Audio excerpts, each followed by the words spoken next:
kuva mu mwaka w'ibihumbi tutazi kugeza muri uyu nguyu. Aya ni amateka. Nuko mubibona izi ni inyama. Inyama zatangiye kuribwa kuva mu myaka ya kera, kuva abasogokuru bacu bakivuka ba Dawidi na ba Goliyati. Izo ni inyama. Izi ni inyama zo mu nda cyangwa ubutumbutumbu. Izi nazo ni irote cyangwa imbavu. Ibi ni ibirungo bitomati na sauce tomate. Izi ni zingaro. Inyama ni icyo kurya cyiza cyubaka umubiri kandi neza. Bikaba akarusho kuri uyu munsi. Uyu ni umunsi w'irayidi. Irayidi ni umunsi mukuru wabayeho kuva intumwa y'Imana Muhammad sallallahu alaihi wasallam igihabwa amateka yo kuyobora. Nibyo nje mwumva ni Abdul Sultan Ali. Inyama ni icyo kurya gikoreshwa mu mihango itandukanye, mu makwe, mu mikutano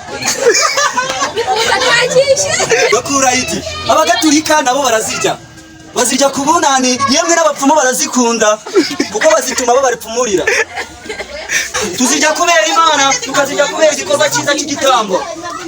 Twe turi abayisilamu. Turya inyama mu rwego rwa suna. Ushobora no kuzirya zokeshe, nabishoboye wazirya ari mbisi. Izo ni inyama.